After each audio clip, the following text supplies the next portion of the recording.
Folks, welcome back. My name is Rudy. You're watching Alpha Investments.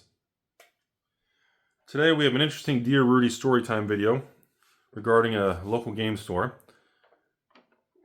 and some problems. I'm going to read it to you guys, okay? Rudy! What's happening, man? What's happening, home fries? Long-time follower of yours. I'm sorry. Wanted to reach out and seek some advice. I opened up a card store with some of my friends so that we could all pool up our money and get enough money together to open the business. Eventually, I had to make the call to fire my friends, and they were very upset with it, abandoned the store, and are withholding the distributor accounts and, I guess, bank accounts hostage. We went back and forth, and after many months, we lost over 10 grand. Long story short, I had to sign away the name of the business and rebuild with my own thing and start all over. And of course, when people are mad, they slandered my name across communities and social media, of course, and told people not to come here, blah, blah, blah, I'm a scam and everything's bad. Any advice, what would you do?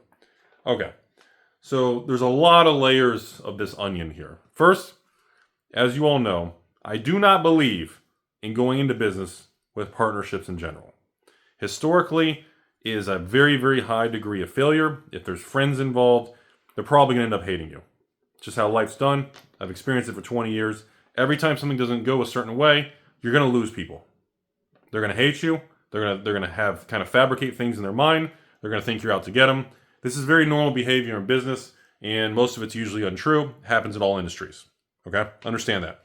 Now, the fact that you needed, in this story, this individual needed multiple people to pool money together to even get the open sign on is a red flag to me that you have no business jumping into this. Okay? An undercapitalized store is a ticking time bomb for most situations because all it's going to take is one downturn in the market with a couple bad releases and you ain't going to have enough money to pay your distributors. You're toast. You're done.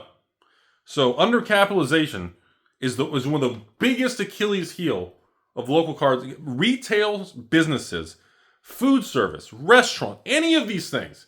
I've had ownership in restaurants, retail, office, rental, local game stores. I've done all this crap. And I can tell you the number one stress point is cash flow. And of course, if you go into a bad couple months, and when it comes to retail, local game store, all it's going to take is a release of a Commander Masters, a Boulder's Gate, a Spider-Man, something that's going to come out. And if it goes down on you, and you don't get happy mouth hugs, if it goes down on you in a bad way, you know giggities, you're toast. You have no buffer. You're toast. Or, if the whole economy shifts on you, and then all the prices tank, distributors put things on sale, collections start walking in your door at the store to buy for half price, you can't even take advantage of the downturn market because you're already on the verge of out of money. So you're at a combination of risky business with distribution and pre-ordering 3-6 months in advance. In addition, if you don't have the cash flow, when things get bad, you can't take advantage of markdowns. You can't take advantage of collection buying and customers who need to raise capital. And then if prices skyrocket and the market booms, your allocations are low, and you may not even have enough money to pay the higher prices or the inflated restock prices of distribution for Pokemon or anything. You're in this situation where undercapitalization is just the absolute worst potential scenario. Again, years ago, I used to say 50 to 100,000 minimum to open a business. In 2025, with government regulation, taxes, overhead, security, utilities, point of sale, credit card, internet, phones, and signage, and oh my goodness, the cost of rent, the cost of payroll.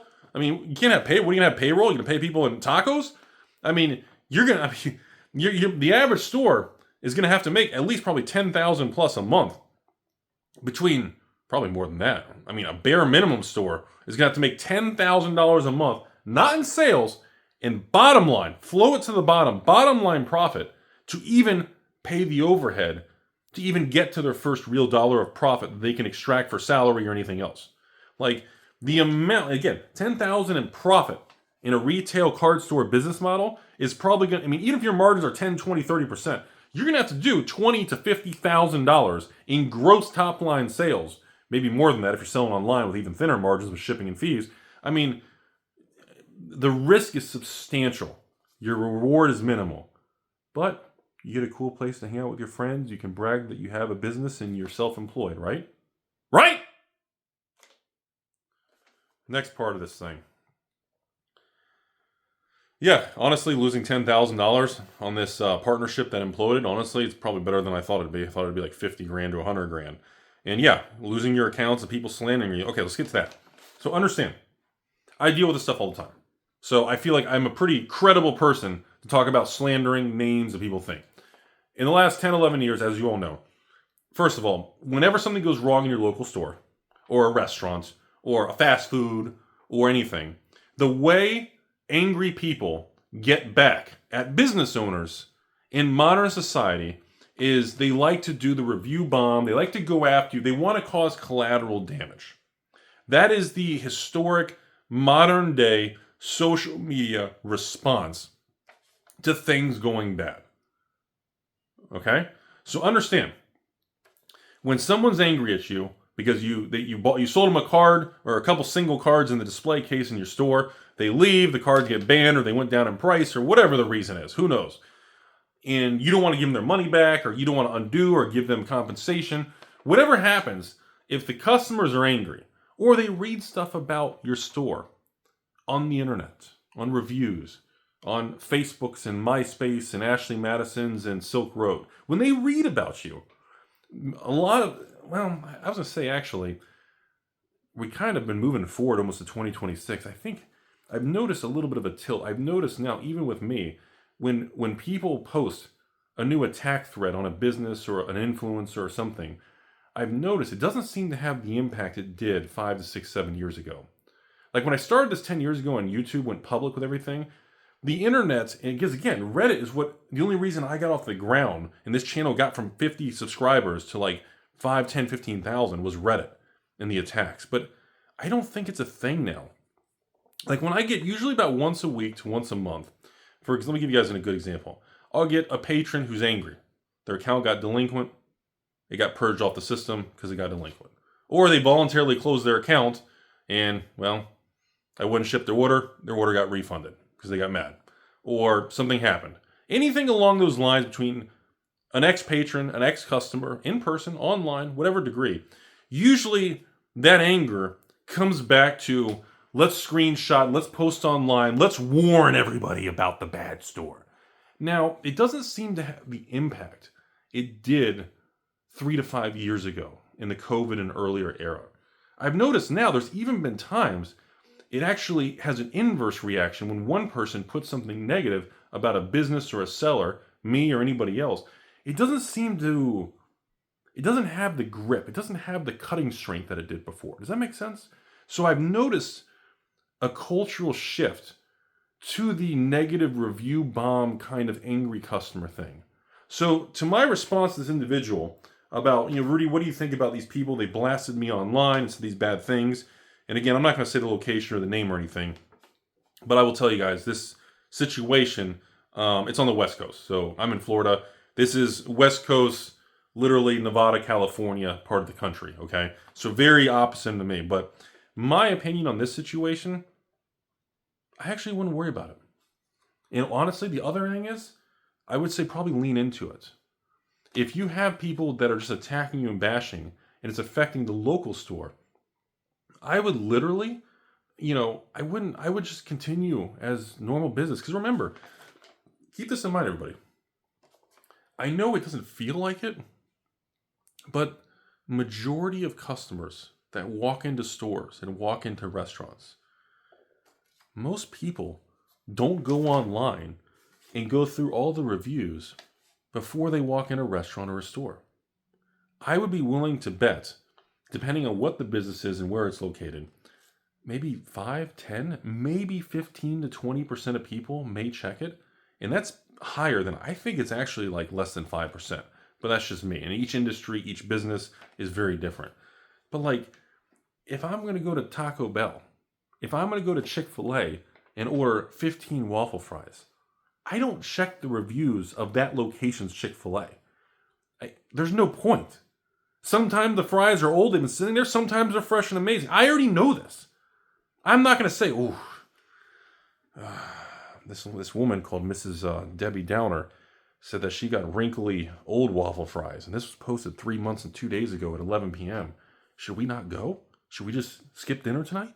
Like, that's not a thing. Okay, if your friends and people are going to a new store nearby, and one person pulls on their phone and goes, there's some negative reviews online. I think we should stay home tonight. I don't think that's going to be the real world. And trust me, on this topic, I've dealt with it for over a decade of people and all kinds of anger and hate and X's and this and that. It's normal. Because remember, when you read a bad review of a restaurant or this local store on the West Coast, that's one person. You are not seeing the other 99 people who go there every week and every month and don't write reviews. Remember that. I think somebody told me historically, like, somebody told me, I think it was like every one negative review, it was like there's 100 usually neutral or positive reviews that just don't put anything online. It's like a 1 to 100 ratio or something. So I just want people to understand this kind of thing is that I think the most important lesson of this video is number one, wait until you have enough money to do a business. Historically, when you open a new business, the first 12 to 24 months, you're going to break even or lose money. Got to have cash. You got to be ready for the battle. Okay? Understand, 70% of businesses that open fail within a couple of years. Understand these odds that you're up against. And if you're in a high tax state, a volatile economy, maybe you're in like a Washington, D.C., or a Baltimore, or a city that's maybe has a lot of government jobs, right? And right now, the government's shut down. So you're in an area where half the people around you aren't getting paychecks. So suddenly your business can be impacted because of economic and political events that you're sitting here going, what happened to my customers? So there are outside forces that can impact your business that sometimes, like I said, timing and, I hate using the word luck, but there are other scenarios that can cause you to fail or do better or worse because of things you can't control.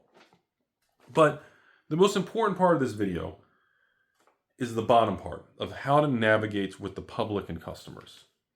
And I think I nailed that pretty good. I want you all just to remember that. Always do your own research. Always step back and ask, okay, there's 5 people review bombing this store in California. Do I not want to go there and check it out because of 5 random people on the internet? The store's been there for a year. They probably had 10,000 customers in a year, but 5 people are bashing them on the internet. Do I want to make a decision based on anonymous people? How do I know some of these people aren't ex-employees? How do I know some of these people aren't competitors? I mean, just to give you guys some, I feel like I should almost do a Rudy lore backstory. Let me give you guys 2 last examples, and we're going to end it today and move on into the sunset. For example, a long time ago, there was a Facebook group. And I allowed my patrons to link to this Facebook group back in like 2019 or this is like 5 years ago. And I allowed people to communicate and talk and have cool card discussions. And what was happening is people would become a Rudy patron. They would link and go to this third-party private group. Then they would close their account. And then when a big hot new set or new drop would come along, they'd want to come back and reopen their account.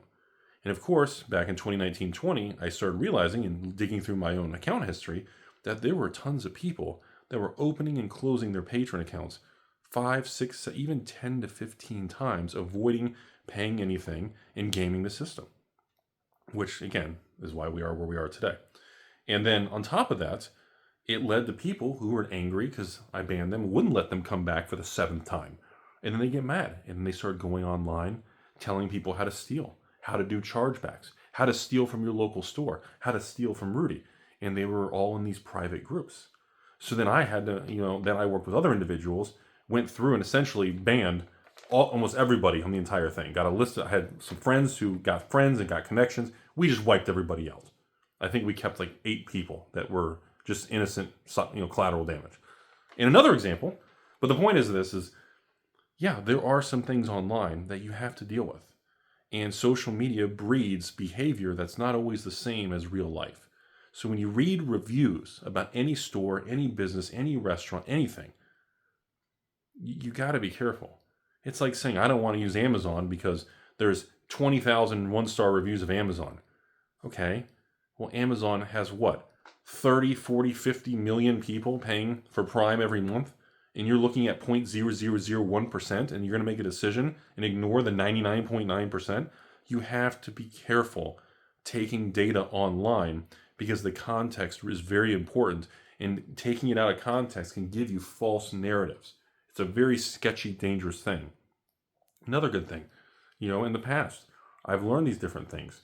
I had another thing in 2021, I think it was 2021, 4.5 years ago, where there were I'm going to end this video here, but I had people who ran copycat Rudy patrons, copy and pasted the whole system, were part of an LGS, and every employee at the LGS who could poach or steal a Rudy customer, they gave the employers $10 commissions and bonus checks for every customer and every person they could get to close the Rudy patron account, get locked out, and leave and post something negative. They almost literally were placing bounties to try to get Rudy banned and try to stop the rise of evil Rudy. This was almost 5 years ago. So again, when you look at things online, my advice to you is, you seem like a nice person who wants to run a store and you want to run it the right way. That's why you had a falling out with your business partners on this example in this video. I don't think most people are going to care about the reviews. That's my closing statement. I gave you guys some pieces of Rudy history and lore, and I want people to understand that. I hope those examples reinforce to you all that the internet can be very deceptive, and what you read online may not reflect a real business, a real person, or a real company, and that's the reality of it. That's why you have to be careful. Do your own research, make your own decision, and go with your instinct. If you just read things online, they're like, oh God, this political person, this school, don't go to this school. Oh, did you hear about this restaurant? Don't go there. I heard about that. Do you know, like 35 years ago, this grocery store was doing this in their meat department or their seafood? Like, the internet is full of these copy pastas and wives' tales and just things that can lead you on paths that aren't the real world. And unfortunately, with AI, everybody, with AI, I think it's going to get a lot worse, because we're going to get to a point where we're not going to be able to differentiate between AI videos and real things and real reviews, real businesses. And I mean, it's going to get tougher and tougher. So you got to be real careful with what you read about online. And that goes with anything in your life. Hope this helped. Good luck to the business owner on the West Coast there. And please do not let the drama, do not let angry people who dislike your business or you, don't ever let that stop you. Like in the other video we did, you're always going to have people that want you to fail. Historically, in business and capitalism, there are more people hoping you will fail than people who will be proud of you if you actually make it in this world. And personally, I love success stories.